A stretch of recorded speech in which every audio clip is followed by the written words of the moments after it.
Imagine opening your very first paycheck. It says you earned $5,000. Then you look at what's actually in your bank account, $3,700. Your first thought is simple.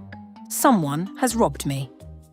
Meanwhile, in the background, a tiny tax collector casually walks away carrying a giant bag of money while a police officer gives him a thumbs up. Perfectly legal. Naturally, you come up with what might be the worst financial plan in history.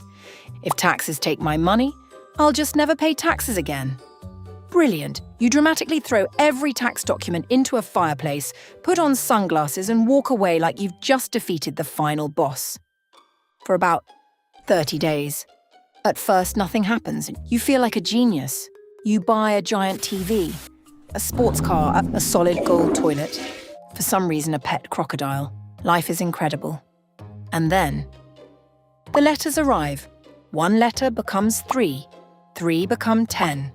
Soon your mailbox is so full that it explodes, sending tax letters flying across the neighborhood like angry pigeons. Ignoring them doesn't make them disappear. It just feeds the debt monster. Every late fee, every penalty, every bit of interest.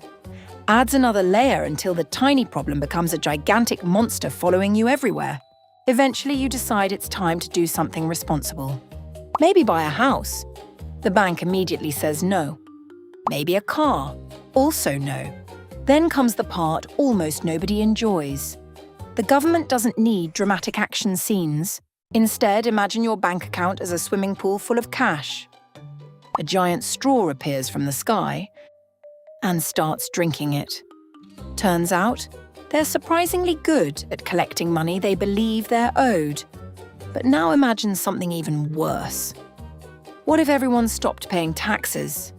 Streetlights go dark, roads crack apart, schools close, fire trucks stop moving. The city slowly begins falling apart. Taxes may not be anyone's favorite thing, but a world without them would probably be a lot more expensive than paying them in the first place.